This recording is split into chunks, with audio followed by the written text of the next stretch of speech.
안녕하세요. 어릴 때부터 종종 술로 사고쳤던 30대의 남자입니다. 술 때문에 정말 큰일을 친 적이 많아서 앞으로는 정말 술이 왼수라고 생각하고 다시는 마실 생각을 안 하고 있습니다.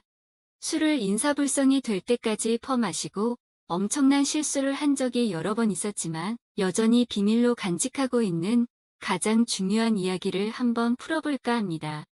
벌써 몇 년 전 일인지 기억도 가물가물한 오래전 이야기입니다.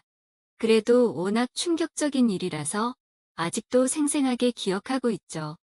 술 취하면 개가 된다는 게 딱 저를 위해서 생겨난 말이 아닐까 싶을 정도로 저는 술 때문에 사고를 많이 쳤습니다. 그 당시에는 이런저런 일 때문에 술 마실 자리가 워낙에 많기도 했고 먹을 때마다 중간에 끊을 줄도 모르고 끝까지 달리는 스타일이라서 오히려 취해 있는 상태가 정상이었고 안 취해 있는 상태가 어색할 정도였습니다. 지금은 그때처럼 마시는 일은 잘 없지만 요즘에도 최대한 조심하고 있습니다. 아무튼 그때는 지금의 회사로 옮기기 전이었는데 당시에 취직도 잘 안 되기도 해서 작은 회사에 경력을 쌓으려고 다니고 있었거든요. 그때 그 작은 회사를 다닐 때 일인데 본가에서 조금 거리가 있어서 자취를 하고 있었을 때였어요.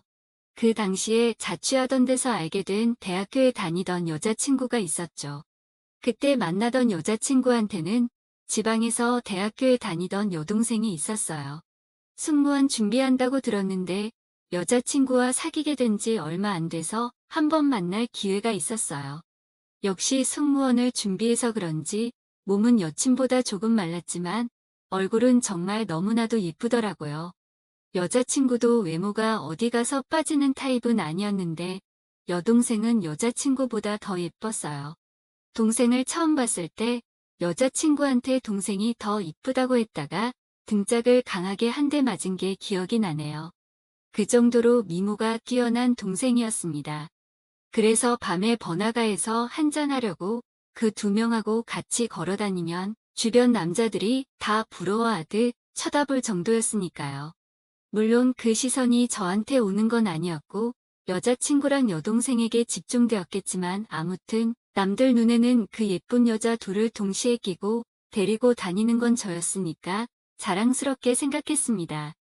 그 당시에 저는 방 2개의 거실이 딸린 때 큰 자취방에서 살고 있었죠. 원래는 같이 회사에 다니던 사람하고 룸메이트식으로 하고 있었는데 먼저 좋은 자리가 생겨서 나가는 바람에 혼자서 쓰고 있었습니다. 여자친구도 근처에서 대학교를 다니느라 자취를 하고 있었는데 저는 사실 돈도 아낄 겸해서 그냥 동거 형식으로 같이 살자고 몇 번을 말했는데 매번 거절을 당했습니다.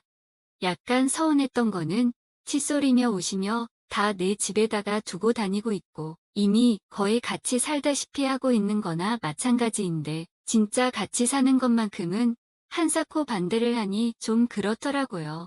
그래도 제가 강요할 수 있는 부분이 아니었으니까 이해할 수 있었어요. 자기 개인만의 시간을 중요하게 생각했던 사람이라서 자기만의 공간이 꼭 있어야 한다는 말을 하더군요. 벌써부터 결혼 생활을 하는 것만 같은 기분을 느끼고 싶지 않다는 말도 충분히 이해가 됐습니다. 아직은 어리니까 자기만의 시간을 더 즐기고 싶다는 의미로 받아들였죠. 그 당시에는 여자들 옷을 파는 인터넷 쇼핑몰 창업하는 게 살짝 유행하던 시절이었는데 여자친구와 여자친구 동생이 방학 동안 한번 해보고 싶다고 해서 동생이 지방에서 올라왔어요. 여동생이 오다 보니까 여자친구 입장에서도 챙겨줄 수밖에 없었고 어쨌든 사업하자고 불러왔는데 저 만나러 다닐 때 혼자 내 팽개칠 수도 없는 노릇이라 그랬는지 자꾸 데이트하는데 여동생을 데리고 오더라고요. 너무 이뻐서 그런가 바라보고 있는 것만으로도 기분이 좋아져서 뭐 그렇게 기분이 나쁘진 않았습니다. 셋이서 놀러 다니는 것도 나름대로 재미있어서 그렇게 몇 번 같이 놀러 다니고 하다 보니 여동생하고도 굉장히 친해졌어요. 둘이 하는 사업이 잘 되는지 아닌지는 사실 크게 관심이 없었지만 그래도 여자친구라고 무슨 착용샷 찍으러 다니는 데는 죄다 따라다니면서 촬영기사 노릇도 하고 짐꾼도 하고 피곤한 나날의 연속이었습니다. 아무튼 그렇게 지내고 있었는데 여자친구가 동생이랑 하루만 재워주면 안 되냐고 연락이 오더라고요. 왜 그러냐고 물었더니 자취방에 바퀴벌레가 드글드글해서 해충 전문가를 불렀는데 이 약이 독한 약이라서 오늘은 집에서 자지 말고 밖에서 자라고 했다더군요. 그렇게 아리따운 두 자매가 제 자취방에 들어오게 되었습니다. 저는 영광이라고 생각해서 미리 샤워도 깔끔하게 하고 집도 깨끗하게 청소했습니다. 그날 저녁 출출해져서 야식으로 족발이며 치킨이며 이것저것 시키다 보니 술 파티가 벌어지고 말았어요. 술을 워낙에 좋아하던 저였기에 냉장고는 술 창고나 다름없었고 야식에 술이 빠질 수는 없잖아요. 여자친구야 뭐 거의 같이 살다시피 하는 사이나 다름없었으니까 같이 자는 방에 여자친구 잠옷이며 옷이 잔뜩 있어서 여자친구는 평소에 두고 다니는 편한 옷을 입고 여동생은 여자친구가 잘 때 입는 나시티랑 무슨 남자 트렁크처럼 생긴 짧은 반바지 같은 걸 입고 있었어요. 여자친구는 조금 육덕진 스타일이라 느씬한 여동생이 여자친구 옷을 입고 있으면 조금 사이즈가 큰 느낌이 확 티가 납니다. 냉장고에서 술 꺼내올 때마다 말라서 그런가 여자친구의 옷이 그렇게 헐렁한 사이즈는 아니었는데 숙일 때마다 슬쩍슬쩍 보이는 여동생의 조그만 실루엣을 보면서 침을 꿀꺽꿀꺽 삼키곤 했어요. 제가 술을 좋아해서 그런가 여자친구도 주량이 어느 정도 되는데 여동생은 그렇지 않더라고요. 그렇게 한 2시간쯤 마시다가 여동생은 술에 취했는지 얼굴이 빨갛게 돼서는 정말 예쁘더군요. 저렇게 예쁜 미모에 잘 취하기까지 하다니 정말 여러모로 좋은 여자였습니다. 그러고는 먼저 자러 간다고 방으로 들어가더군요. 잘 자라고 보내주고 저는 여자친구랑 술을 계속 부어라 마셔라 하면서 즐거운 시간을 보냈습니다. 그렇게 몇 시간을 더 마셨는지는 모르겠는데 정신을 차리니까 제가 소파에서 자고 있더라고요. 자다가 밤 공기가 너무 추워서 잠에서 깼어요. 그래서 어둠 속에서 손을 더듬으면서 방으로 들어가 침대 안으로 들어갔습니다.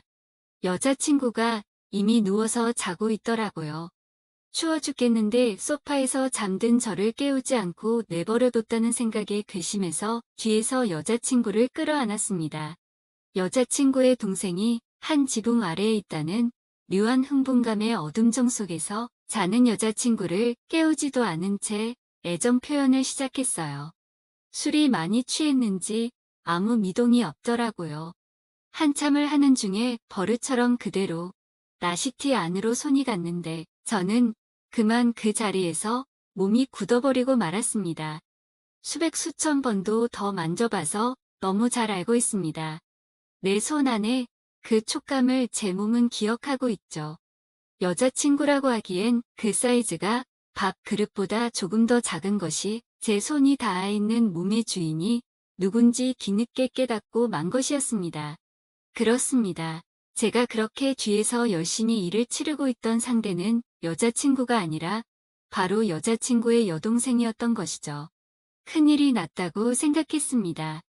그때 여자친구가 왜 소파에서 잠이 든 저를 왜 안 깨웠는지 이유를 깨달았네요. 우리 집에 처음 온 여동생이 방을 착각해서 제 침대에서 잠이 들은 거였고 그걸 본 여자친구는 동생을 깨우지 않고 제가 소파에서 잠든 걸 확인한 뒤 손님 방에 가서 잠이 들었던 거였어요. 술이 확 깨고 정신이 번쩍 들더라고요. 하지만 저는 멈출 수가 없었어요. 최대한 내일이라도 말할 변명거리를 만들기 위해서 간간히 귀에 대고 여자친구의 이름을 말했습니다.